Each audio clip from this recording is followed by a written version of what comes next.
need of it, how it is developing, why the frequency AMR organism frequency is much more, and a brief outline how to prevent it, and what is the role of our country and how we are dealing with in our own country.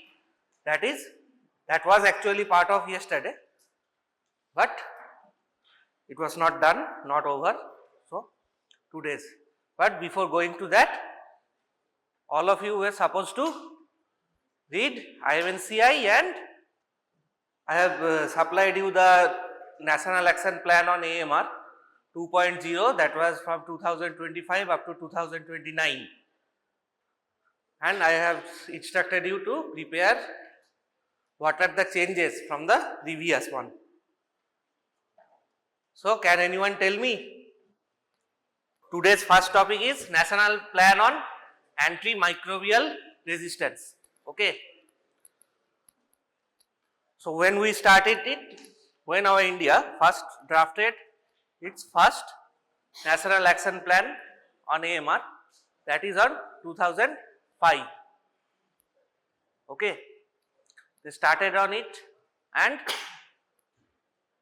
we all know about the 5-year plans, and in 2007 they published the first doctrine or recommendation on how to control AMR. But one of the major things that previously we thought we have to contain it just among the healthcare institution. Then it got updated in 2011, again in 2013, when there was a series of increasing trend of AMR organisms, and then 2017, 2019 again they drafted another newer recommendation, and the data collection and surveillance got hampered during COVID times, and then in 2023 they again held a meeting and published a standardized guideline for prescribing antibiotics for medical officers. Okay. And then in 2025 they launched NAP-AMR 2.0, okay, or 2.0, where they first recognized that One Health approach is the best way to deal with antimicrobial resistance. What is One Health? We all know that means our human health, animal health and environment health are linked with one another. So, to develop one of the health of one of the stakeholder, suppose our human health, we also have to improve or modify the environmental health and animal health also. Okay. This is a global action plan developed by WHO. Okay. They have 5 objectives or 5 goals. We do not have to know much more about that. Just remember, in our case, we have also these 5 goals, but we have strategies 6.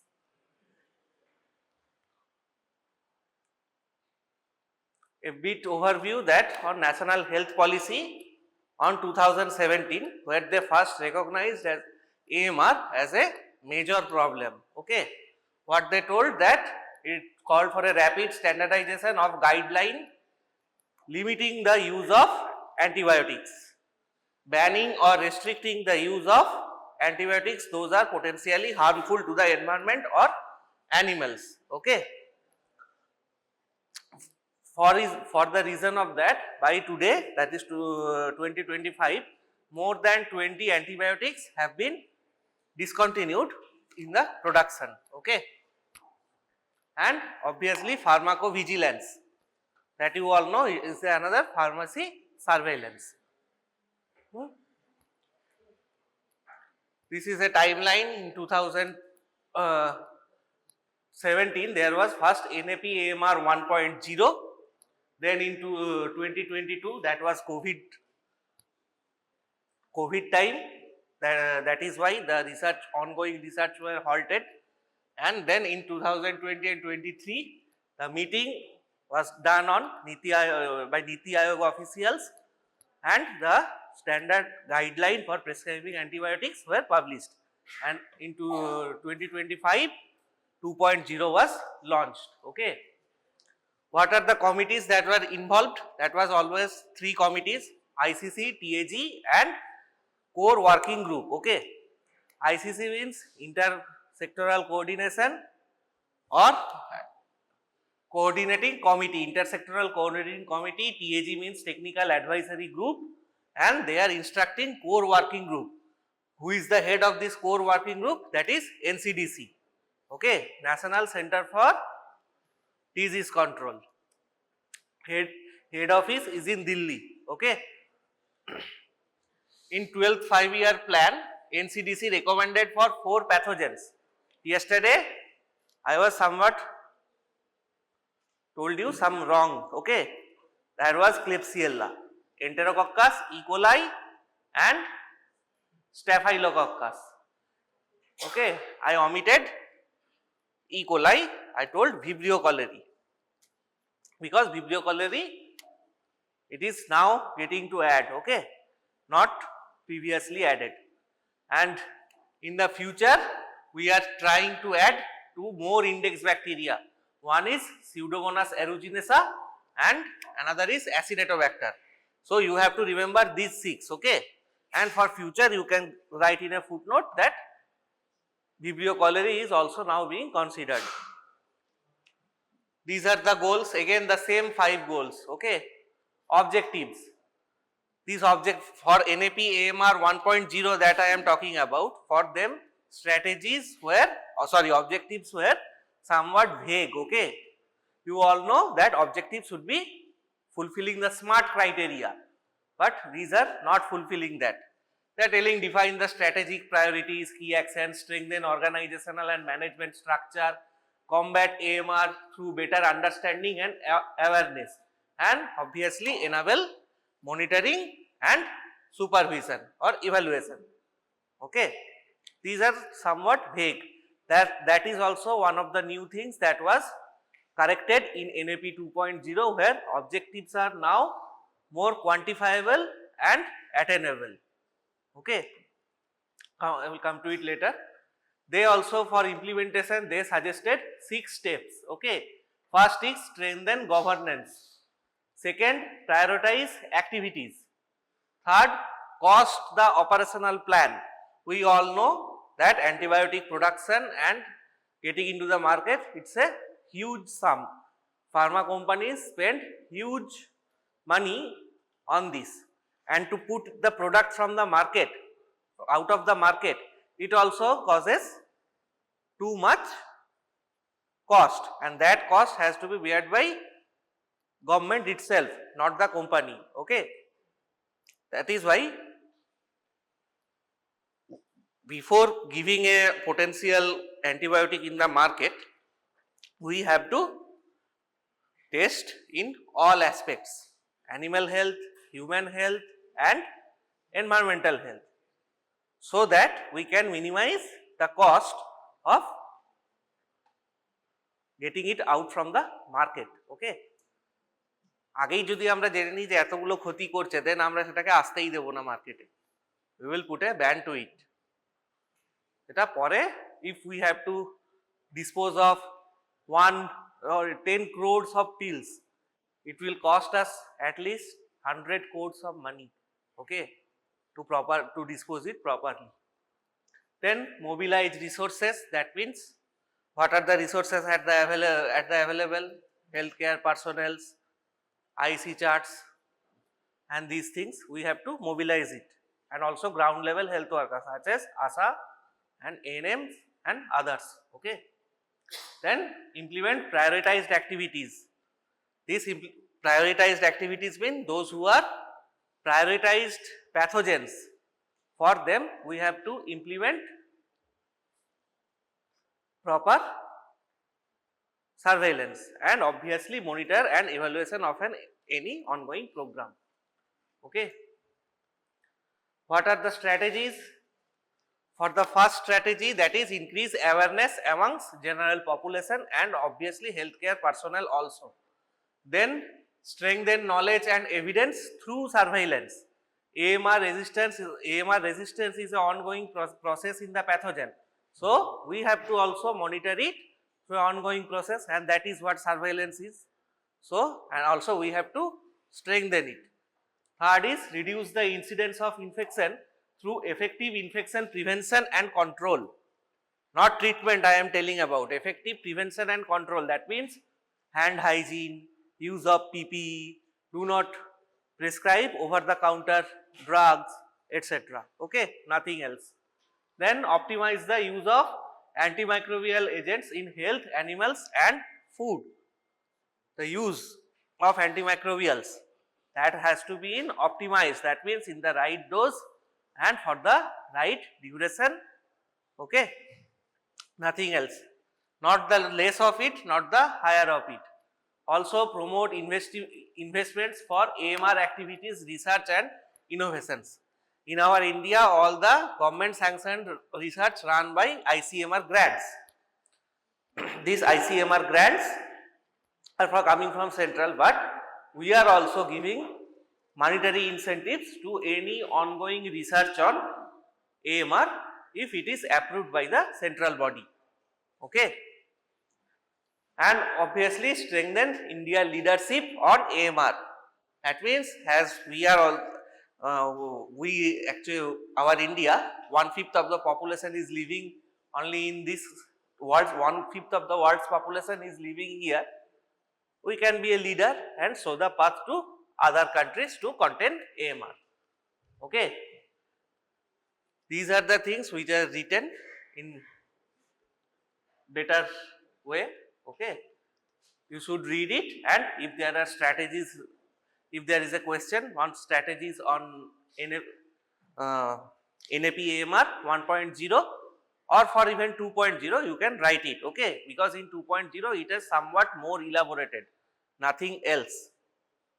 1.0 and 2.0 there was no change in objective, goal or even strategies, but more elaborated they are. Monitoring and evaluation, usually there are three type of evaluation or monitoring is going on. One is short term, medium term and long term. The difference in the time period, short term for 1 year, medium term for 1 to 3 years and long term for 3 to 5 years timeline. যে কোনো একটা goal we are divided into 3 parts, that in by 1 year we will achieve this percentage, by second year we will achieve this much percentage, and 3 to 5 years we will achieve this much percentage. Okay, that is this, nothing else. And if we are getting to it, then we are achieved 100%, and if we are achieving part of it, then this percentage of work or this percentage of objective has been done by this short term evaluation. Okay. Now coming to the NAP-AMR 2.0. Here also these strategic objectives are same, but what are the newer things? First implement was increasing awareness, and for that what newer things we added? Sectoral ownership becomes foundation. Previously they aware about One Health but did not recognize it, what I am telling in the earlier also, but here One Health approach was taken, and for One Health, obviously for human health responsible is MOHFW, Ministry of Health and Family Welfare, but for animal health we are not responsible. For that we have Agricultural and Animal Husbandry Ministry, and for environment we have Forest Ministry or Central Pollution Control Board. They are also getting on this AMR program. That is the first newer things on 2.0. Second, same thing, these are the stakeholders. Health, for human health MOHFW, for animal and fisheries we have fishery department. Agriculture we have also agricultural department.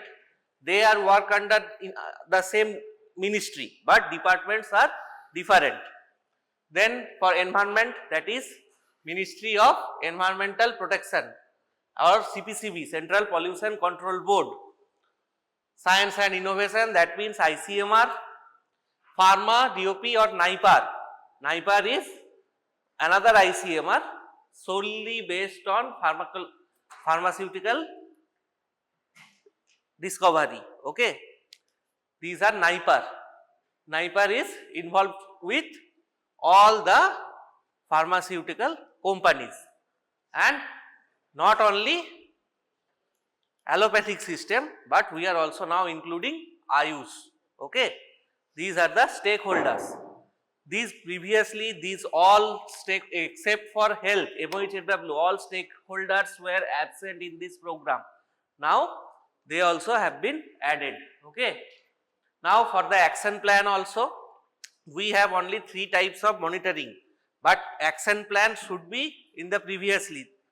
These action plans, there was a change. Previously NAP in 1.0, the action plans were vague. Here action plans are much more achievable and time bound. Here first activity is coordinated by ministry, but and also then it is expected to happen in a regular time, and obviously there is a output indicator. That means what I am telling about, percentage of work done by this, numerator denominator into 100. These output indicators are added in the 2.0. Budget also increased now, and obviously linkage that I talk about. For strong monitoring architecture, what we did now, previously there was only central AMR surveillance. Now we have sectoral AMR surveillance unit.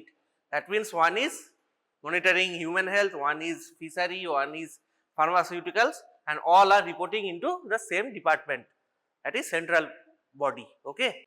Again, now we have added technical advisory, updated technical advisory group, then NEET-Ayog and high level committees.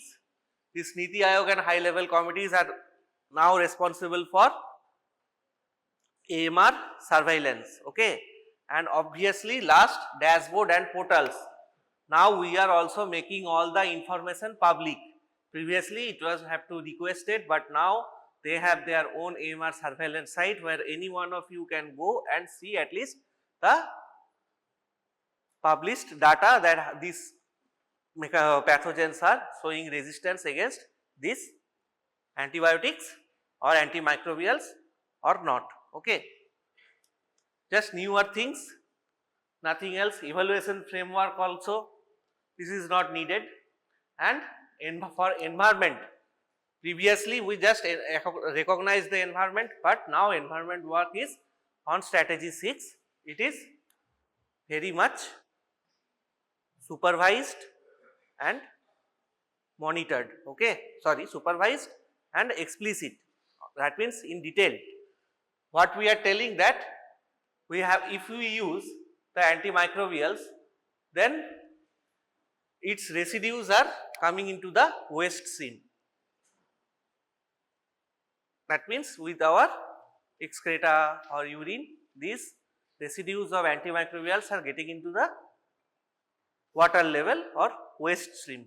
Okay, from waste stream to water level, then it is polluting the water and soil. So what we have to do, we have to segregate and dispose of these types of chemicals or pathogens. Okay, that is the work of environment department or Central Pollution Control Board. And now surveillance also is much more detailed. You can read all this. Okay, point in the point, these are all explained. I have to go fast today, that is why. And obviously for innovation and research, they have now 3 types. One is diagnostic. Can we diagnose any disease or any AMR pathogen earlier? For that we are investing our research grant. Second is therapeutics. Can we treat with other antimicrobials which are also low of cost and low in harm? And data and genomics. What genomics?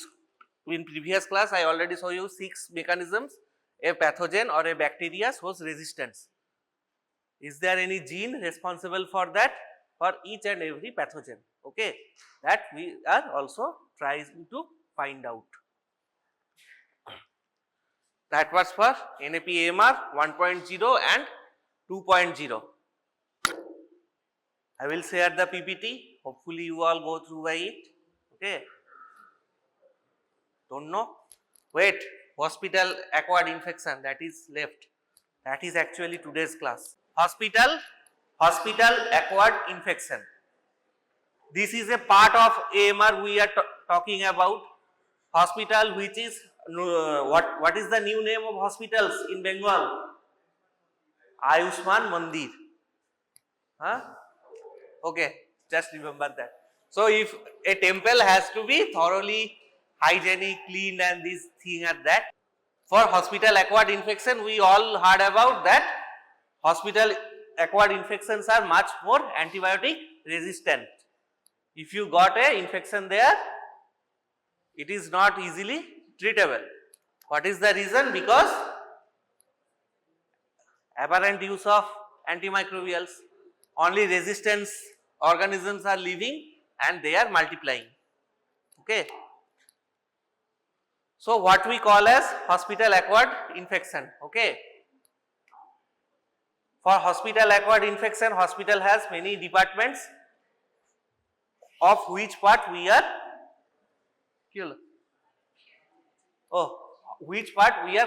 considering. Not only the IPD patients, but also we are considering infection coming from OPDs, emergencies, and even carried by healthcare personnels from outside or getting in the inside, okay. Not previously hospital acquired infection, that was a projected a view of those infections are getting only in the IPD or indoor bedridden patients, but it is not like that. Infections getting from OPD, emergency, even carried from outside by healthcare personnel or patient party, they are also considered among hospital acquired infection.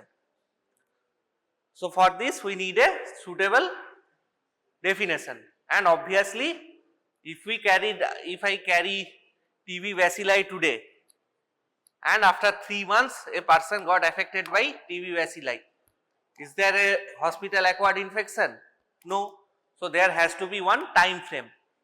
This time frame, as per WHO, they gave a full definition, that is, a hospital acquired infection is an infection occurring in a patient during the process of care in a hospital or other healthcare facility which was not present or incubating at the time of admission. হসপিটালে থাকাকালীন বা hospital থেকে ছাড়া পাওয়ার পর যদি কোনো infection হয় যেটা তার আগে ছিল না, তাহলে that is hospital acquired infection. But obviously there has to be a time frame, কেননা হসপিটাল থেকে ছাড়া পাওয়ার 4 মাস পরে যদি ইনফেকশন হয়, that is not the hospital is not responsible for that.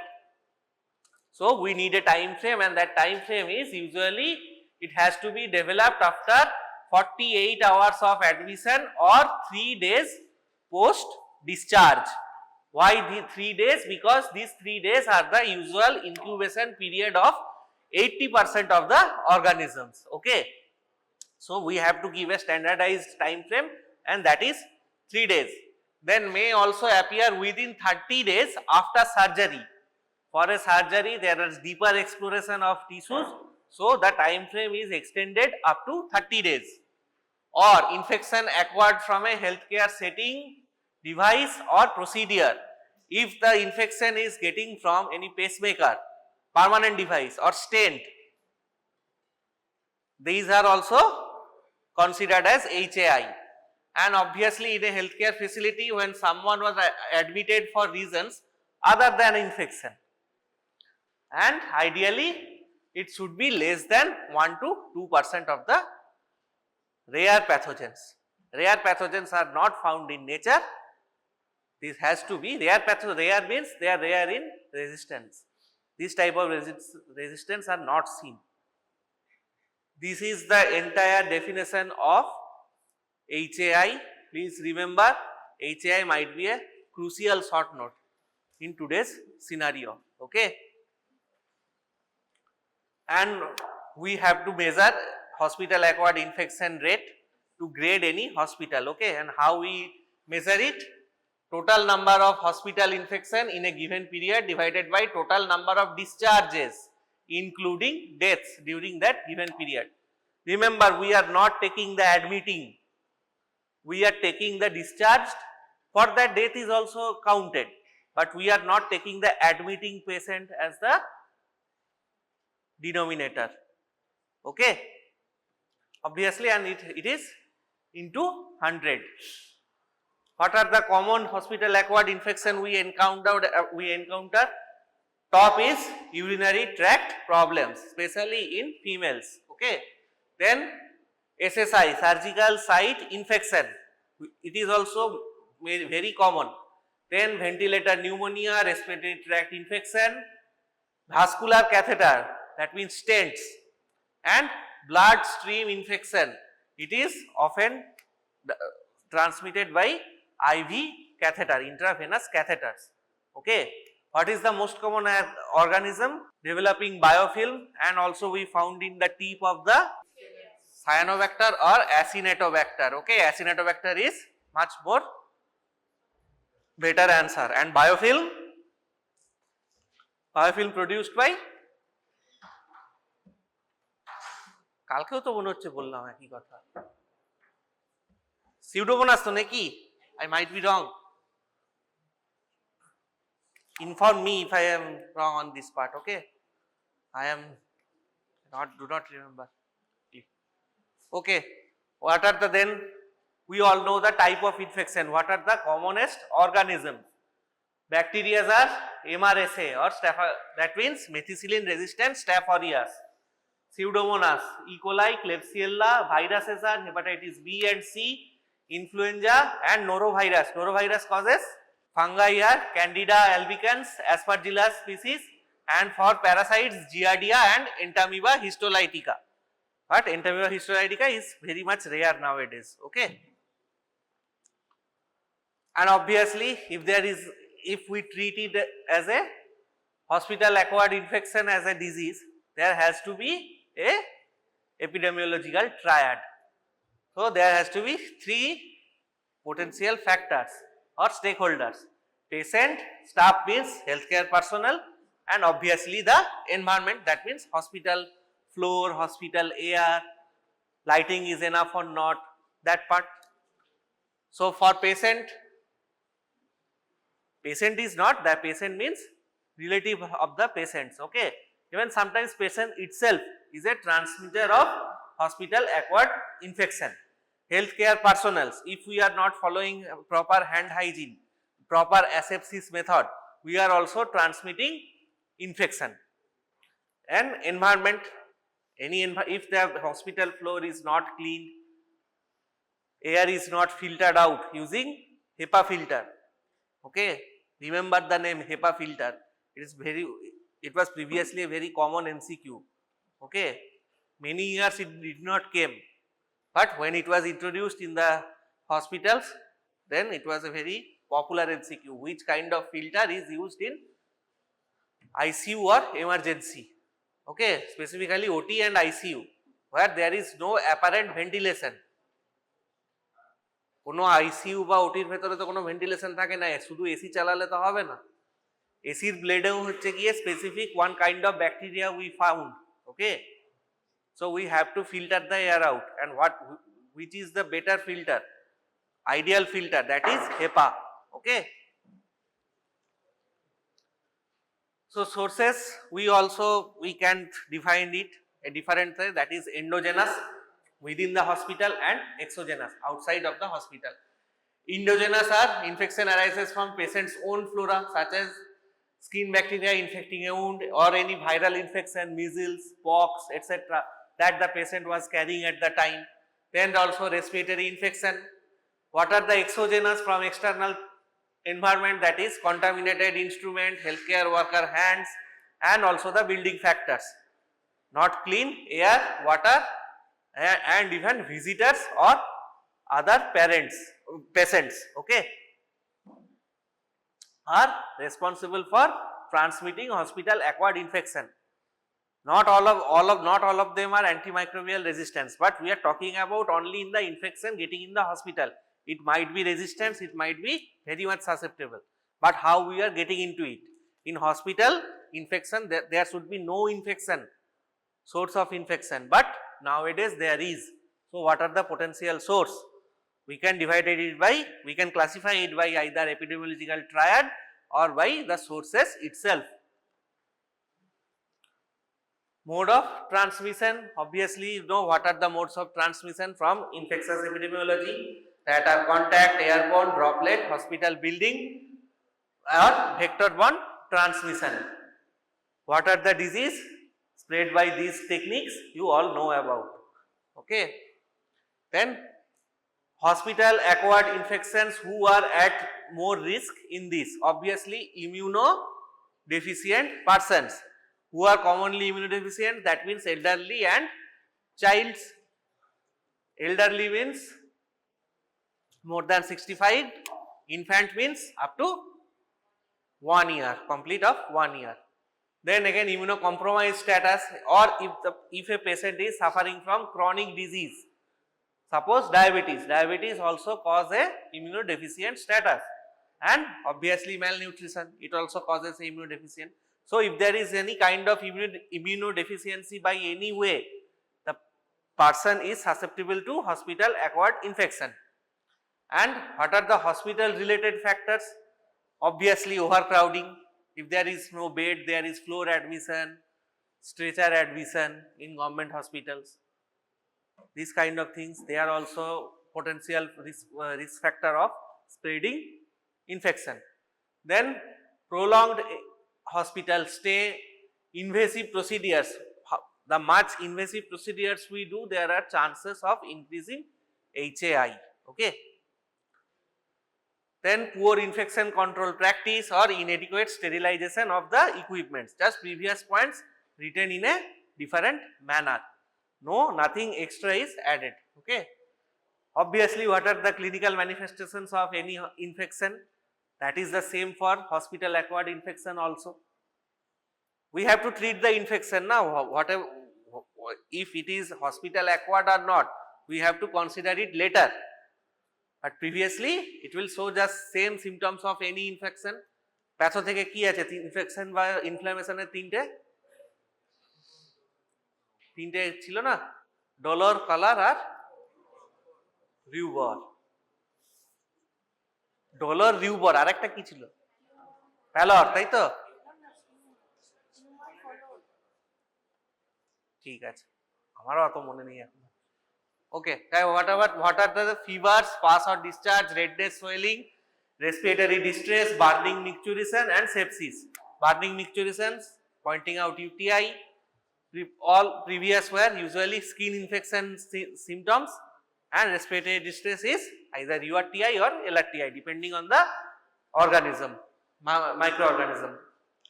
Diagnosis same as any infection diagnosis, nothing else. We have to either detect by culture or by chemical method. Now what we are interested about, that how to prevent it. So we know the three main stakeholder: patient, healthcare staff and environment. So we have to prevent at these three aspects obviously. So for healthcare personals, we usually take the standard precaution, that means hand hygiene, using universal precautions, we usually say it, hand hygiene, using sanitizers, use of PPE, practice of safe injection technique or asepsis technique, that we call, also respiratory hygiene and cough etiquette, safe handling of linen and waste. কিছু একটা হলো সামনে পেশেন্টের যে চাদরটা আছে ওখানে আমার হাতটা মুছে দিলাম, this is not a ideal practice. Okay. Then also hospital infection control program to make the hospital building clean. This takes on this owner's responsibility comes into hospital administration. So they must form a hospital infection control committee. What are the roles? I will come to it later. And also for patient or relatives, what we have to do? for them we have transmission based programs. That means and for that we have contact precaution, droplet precaution and airborne precaution.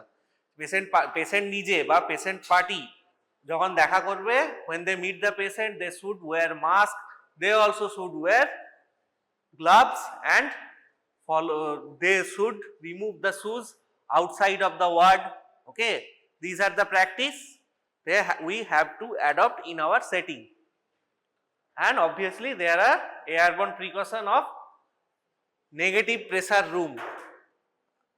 You probably do not see it, that in negative pressure room, or at least you know na, there if we are getting in the radioactive room, there is radioactive shower to wash off the radioactive radiation from your body. Okay, just remember these points, these things have to be there. Okay, what are our roles apart from this? That hand hygiene, aseptic technique, sterile equipment, infection prevention, we have to practice safe waste segregation, maintain proper documentation and ensure environmental cleaning and disinfection. So segregation and dispose of, you know, from BMW. We have to know from BMW, and we are also the responsible that other staffs are cleaning properly or not. Okay. For building we can use the HEPA filter, it gives ultra clean air. This is a diagrammatic picture of HEPA filter. Okay. And for the floor, what we use to clean the floor?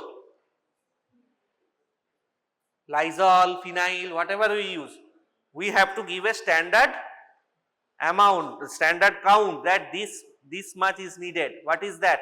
In the floor, less than 5 bacteria per, sorry, this is for air, less than 5 bacteria per cubic foot, minimal risk of infection, more than 35 per cubic foot of air, heightened risk. So if we in the room, if we take it as 1 cubic foot per time, in every cubic foot of air there has to be less than 5 bacteria, then we call it as clean, or then we call it as minimal risk of infection, and this is the standard we have to maintain. Okay. Bacterial count in the hospital floor, we usually do it in using Rodak plate count. What is Rodak? Means replicate organism detection and counting. There has to be 0 to 25 bacteria per cubic foot of the floor, which is regarded as good floor cleaning procedure. Okay. For air it is 5, but floor up to 25 per that was cubic foot of air, here just only cubic foot of floor. Okay. Now coming to the infection control committee, who are in there? First obviously hospital director, then there has to be a chief of infection control team, usually from microbiology department, head of all major clinical departments, that means 10 HODs. Okay. Obviously chief nurse, chief pharmacist and head of the maintenance and cleaning department, and obviously head of CSSD. CSSD is those who are responsible for BMW. Okay. Now they have a policy where we have to know these areas have to be covered. First, problem infection, which kind of infection we are getting mostly. Every infection has their own specific site. Some are found in the floor, some are found in the air. So what kind of infection is that? Then obviously we have to detect the source, continuous monitoring, there has to be antibiotic policies to not let develop AMR organisms. Then there has to be antiseptic, disinfection and sterilization properly, isolation of patients who are potentially carrying any infectious disease which can be transmitted easily, such as Ebola or pox. Then obviously if there is an outbreak of infection in a specific ward, we have to investigate. You all know what are the steps of outbreak investigation. This is also a potential question that in your medicine ward there are epidemic of pseudomonas infection or respiratory distress. As a HOD or as a ward unit head, how will you control it? Here you have to write the outbreak investigation and management process, but you have to include this infectious control team and these measures. Okay, those steps and these points, this has to be mixed and merged properly to write this kind of questions. In your 15 and 10 marks question, there will be now direct questions. Okay, you have to think before you write. These points should be there and this part you have to know. Okay, there I know the steps of any outbreak investigation, I have to do by that. Okay, to identify the organism. How many steps in that outbreak investigation as an epidemiologist? 10 or 12 steps. With that you have to mention this infection control committee and how they are working. These points should be merged. Then you have, that is an ideal answer, okay, for this kind of question. Management, that means getting treatment or management the hospital settings also. Okay, you all know this is same for any infection, and obviously there has to be a surveillance and reporting which occurs by regular monitoring, maintenance of infection register, maintenance of all the cleaning procedures data, and that obviously a registry of any event that might later increase the infection rate, and finally implementation of the corrective measures following on the surveillance. Okay, if we do not abide by this, what will happen? Hospital acquired infection will happen. What are the complications of hospital acquired infection? That is sepsis and septic shock, multi-drug resistance organism, prolonged hospitalization, increased healthcare cost, and obviously finally organ failure and death. Okay.